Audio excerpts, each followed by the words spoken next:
Salam Bapak Ibu Saudara, jumpa lagi bersama saya Pendeta Jerry Adu. Saya bikin sebuah program baru, yaitu membuat kerangka khotbah. Saya tahu banyak pendeta-pendeta merindukan harus berkhotbah setiap minggu, dan kadang-kadang kita cukup bergumul. Ya, mungkin beberapa orang tidak, tapi beberapa, ada cukup banyak orang yang cukup bergumul dari setiap minggu kepada setiap minggu untuk membuat sebuah kerangka khotbah. Nah, karena itu saya tergerak untuk membuat kerangka khotbah, dan minggu ini kita akan bicara tentang kerangka khotbah dengan tema mujizat air berubah menjadi anggur dari Yohanes pasal yang kedua ayat 1 sampai 11. Nah, namanya kerangka khotbah karena itu saya tidak akan baca semua ayat ini dari Yohanes pasal 2, tapi saya akan baca beberapa ayat saja. Yang lain saya akan sampaikan dalam poin-poin khotbah saya sehingga menjadi singkat, padat, dan jelas sehingga dapat digunakan Anda yang mengembangkannya. Saudara, mujizat air berubah menjadi anggur. Apa rahasianya? Yang pertama kita baca dulu. Pada hari ketiga ada perkawinan di Kana, atau perkawinan di Kana yang di Galilea, dan Ibu Yesus ada di situ. Yesus dan murid-muridnya diundang juga ke perkawinan itu. Saudara-saudara, rahasia pertama, air, mujizat air berubah menjadi anggur. Menurut saya, rahasia pertama ada pada ayat yang kedua. Dikatakan Yesus dan murid-muridnya diundang juga ke perkawinan itu. Perhatikan kata yang saya tebalkan ini. Yesus dan murid-murid diundang. Saudaraku yang diberkati Tuhan, rahasia pertama air berubah menjadi anggur menurut saya adalah satu, undang Tuhan Yesus. Jadi poin pertama menurut Alkitab ini, Yesus diundang. Berarti tidak perlu penjelasan lebih jauh.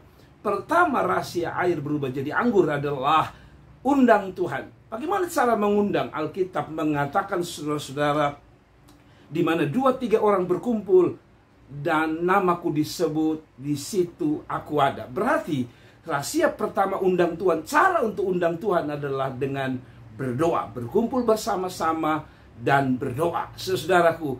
Dan Alkitab yang lain mengatakan Tuhan bertata di atas puji-pujian orang-orang benar. Kalau begitu rahasia kita bisa undang Tuhan.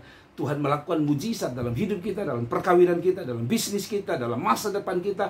Semuanya itu melalui cara mengundangnya sederhana. Dengan doa tadi, berkumpul bersama-sama berdoa. Karena dengan berdoa, berkumpul bersama-sama Tuhan hadir. Yang kedua, saudara, cara untuk mengundang Tuhan adalah dengan menyembah Tuhan. Karena Alkitab mengatakan Tuhan bertata, Tuhan duduk atau bertata di atas pujian umatnya. Berarti ketika kita menyembah Tuhan, kita sedang mengundang Tuhan untuk duduk dan bertata. Bayangkan kalau dia duduk di atas pernikahanmu, di atas bisnismu, di atas pekerjaanmu. Saya percaya bisnismu, rumah tanggamu diberkati oleh Tuhan.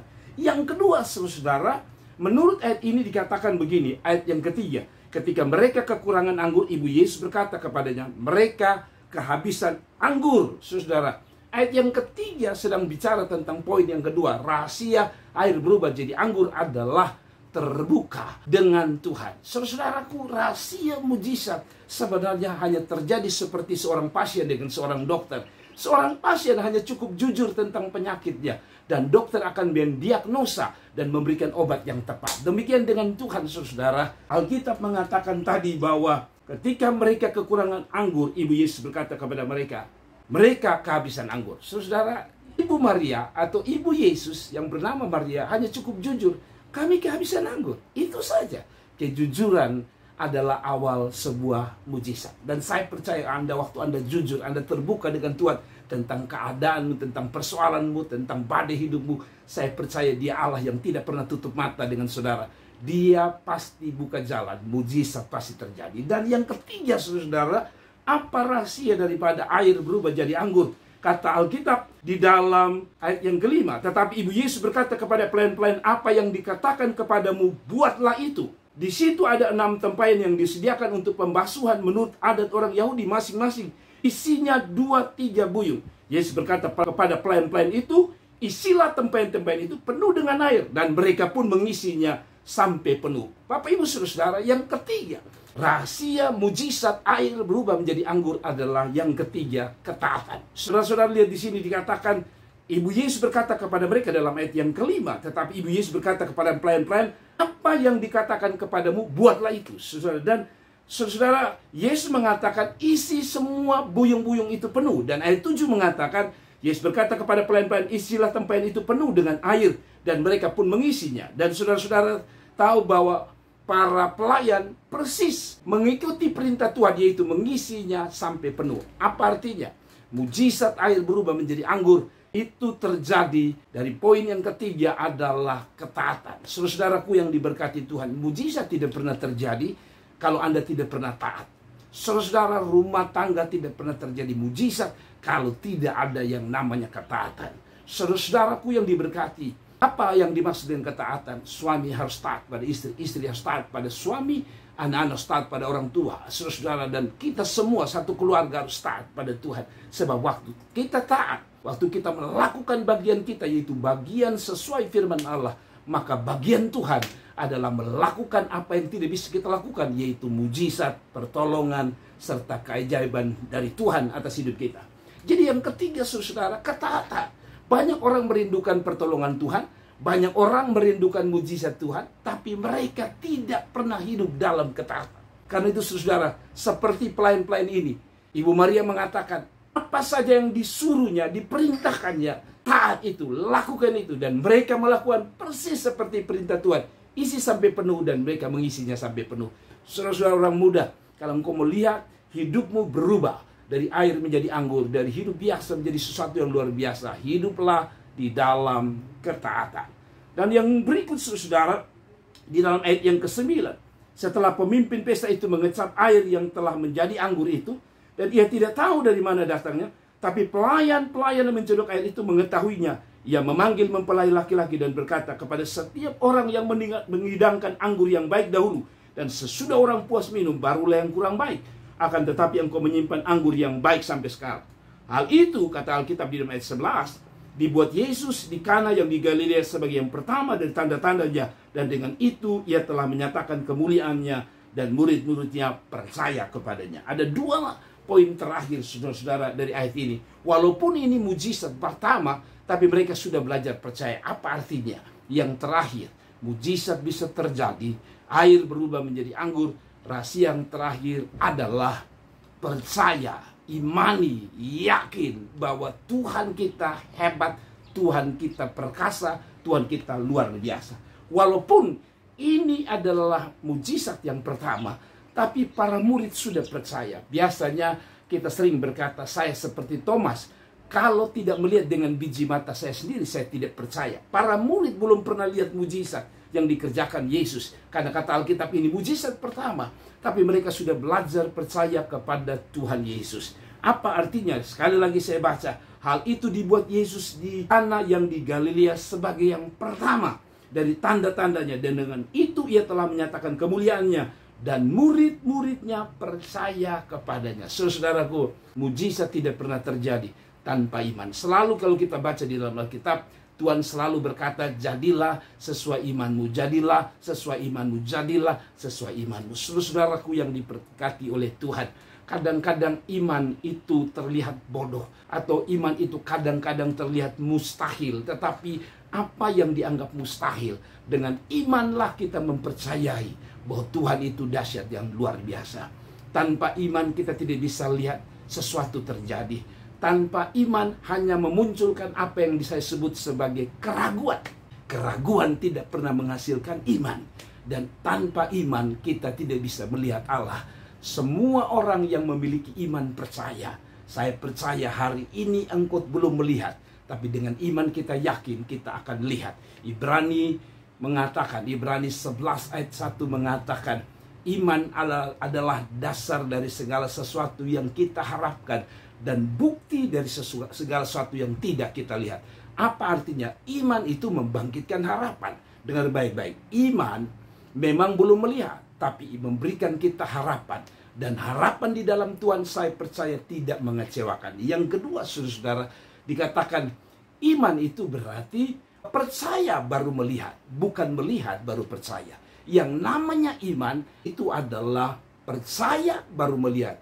Bukan melihat baru percaya. Kalau melihat baru percaya itu bukan iman.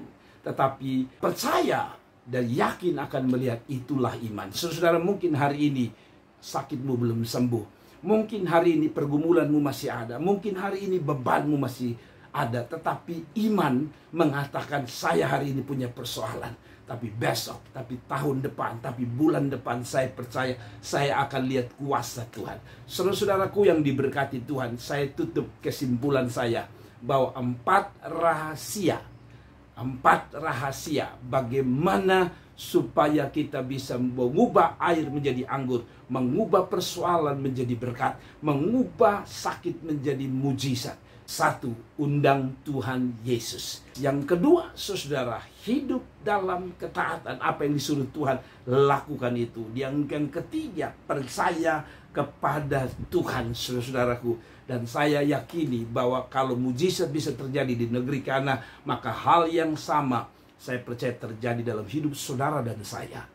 Semoga kerangka khotbah ini dapat memberikan sebuah khotbah yang sederhana dan jelas, sehingga akan membantu saudara-saudara bisa menggunakan kerangka khotbah ini di dalam pelayanan-pelayanan saudara. Dan saya berharap bahwa video-video seperti ini dapat memberkati kita semua. Sekali lagi, ini hanya sebuah kerangka khotbah, tetapi jangan hanya dijadikan sebuah kerangka khotbah. Tapi saya berharap dengan firman Allah ini memberikan kita pencerahan bahwa mujizat masih ada, kuasa Tuhan masih ada, Tuhan kita masih sama dulu, sekarang, dan selama-lamanya. Dan mari kita gunakan cara-cara sederhana ini. Undang Tuhan, hidup dalam ketaatan, dan percaya pada Tuhan. Saya percaya mujizatnya masih ada. Yesus masih sama dahsyat dulu, sekarang, dan selamanya. Kita tunduk kepala dan kita berdoa. Kalau saudara rindu melakukan hal yang sama, saudara mau undang Tuhan dalam hidupmu, dalam pekerjaanmu, dalam bisnismu, dalam usahamu, maka saya tantang saudara, angkat tangan dan mari kita undang Tuhan lewat doa, lewat pujian penyembahan kita. Yang kedua, hidup dalam ketaatan. Ketaatan hari ini akan menghasilkan karya yang luar biasa dari Tuhan di masa depanmu. Dan yang terakhir, belajar percaya. Kadang-kadang setan mengatakan, tak mungkin, tidak bisa. Tapi saya mau bilang sama saudara, kalau engkau percaya, engkau taat, dan engkau mengundang Tuhan, mujizatnya masih ada. Siapa yang mau didoakan? Kalau saudara diberkati, atau mungkin ada usulan-usulan, saudara bisa tulis komentar di bawah ini, sehingga nanti saya bisa buat video-video yang mungkin akan memberkati kita sekalian. Saya Pendeta Jerry Adu dari Kota Kupang, kiranya video ini memberkati kita. Mari kita tunduk kepala, kita berdoa. Bapak, lihat tangan-tangan yang diangkat. Video ini sudah berakhir setelah saya buat. Hamba-Mu buat, tetapi hamba berdoa untuk mereka yang ingin mengalami mujizat, pertolongan Tuhan. Jamah mereka, pulihkan mereka di dalam nama Tuhan Yesus. Sekali lagi, dimanapun mereka berada, apapun kebutuhan mereka, apapun mujizat yang sedang mereka rindukan, entah merindukan seorang anakkah, keluarga yang sedang hancur-hancuran untuk dipulihkankah, masa depan yang suram, dan ingin mereka lihat masa depan yang luar biasa. Hamba berdoa, siapapun yang dengar khotbah ini, Tuhan jamah mereka, Tuhan pulihkan, sembuhkan mereka yang sakit, dan berkati mereka semua. Di dalam nama Tuhan Yesus kami berdoa, haleluya, amin. Saudara-saudara, sekali lagi, saya rindu kalau saudara diberkati, jangan hanya saudara saja yang diberkati. Anda bisa share ke teman-teman yang lain video ini, sehingga banyak orang diberkati oleh Tuhan. Shalom, selamat beraktivitas, Tuhan Yesus memberkati kita sekalian. Amin.